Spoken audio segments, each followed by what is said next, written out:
인사청문회가 이제 내일부터 시작된다는 말씀을 드렸는데 내일 예정돼 있는 이벤트 사건이 하나 더 있습니다. 뭐냐면 윤석열 전 대통령의 2차 소환입니다. 지금 특검팀이 수사에 속도를 내고 있죠. 최상병 특검팀이 김태효 전 국가안보실 1차장을 소환 조사했는데 이 조사에서 처음으로 그간 제기됐던 대통령 경로서를 인정하는 진술이 확보됐습니다. 임기훈 당시 국방비서관이 한 장짜리 보고서를 내밀자 대통령이 언성을 높이고 화를 냈다라는 취지로 진술을 했다는 겁니다. 그런데 김 전 차장은요, 지금까지 대통령은 화를 낸 적이 없다라고 이야기를 해왔는데요. 목소리 준비했습니다. 보통 안보실 회의에서 경로하신 적은 없습니다. 저희 앞에서 화를 내신 적은 없습니다. 이민찬 부위원장님, 김태효 전 차장은 경로라는 단어가 주관적인 감정이어서 당시에 아니라고 했고 경찰 이첩 보류 등에서는 모르는 일이다라고 이야기를 했어요. 네. 이 부위원장님께서 저 당시에 대통령실 계셨나요? 네. 어떻습니까? 경로라는 부분에 대해서는 주관적 감정이긴 하지만 대통령이 화를 냈다라는 이야기를 들어보신 적 있으십니까? 뭐 그런 얘기야 언론에서도 많이 나왔죠. 근데 국정 업무를 담당하다 보면 여러 가지 답답한 부분이 있죠. 뭐 직원들과 편하게 이제 소통을 하다 보면 그 편한 자리에서는 여러 얘기가 오갈 수 있는 것이기 때문에 예. 저는 뭐 이 김태효 전 차장이 말을 바꿨다 이렇게 평가하기보다는 네. 그 당시에 어떤 사안을 두고 어떻게 이루어졌는지 본인 업무가 아니었기 때문에 김태효 차장은 그 선에 있지 않습니다. 알겠습니다. 아니었기 때문에 그렇게 평가를 한 것이다. 저는 이렇게 아무래도 이 부위원장님께 여쭤보는 건 좀 곤란하실 수도 있으니까 제가 구자원 부장님께 여쭤보겠습니다. 네.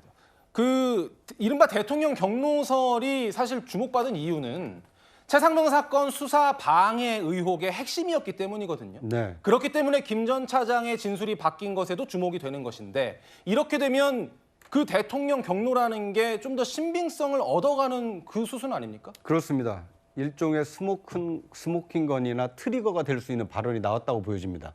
왜냐하면 과거에 최상병 사건이 경찰에 이첩이 된 것은 이 바뀐 그 군과 관련된 수사와 관련된 프로세스였습니다. 예. 정상적인 절차대로 군 당국이 먼저 조사하고 해당 그 경찰서로 이첩을 한 것입니다. 그러면 경찰에서 조사를 해서 그 유무죄를 다투면 될 문제였는데 그런데 중간에 용산 대통령실에서 대통령의 경로가 있은 이후에 그 수사 프로세스가 완전히 뒤엉켜버린 것입니다. 예.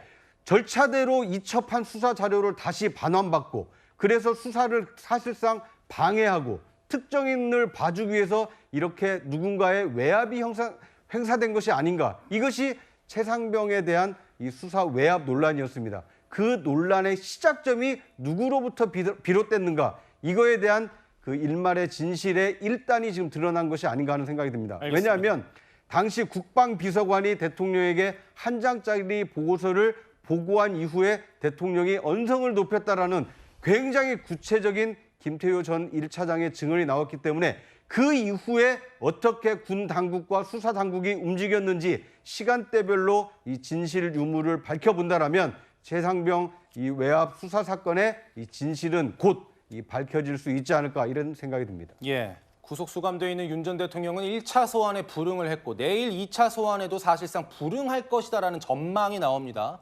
그래서 만약에 검찰이 강제 구인으로 소환을 한다 하더라도 진술을 거부할 수도 있다 이런 예상까지 나오는데 한번 지켜봐야 될 것 같고요.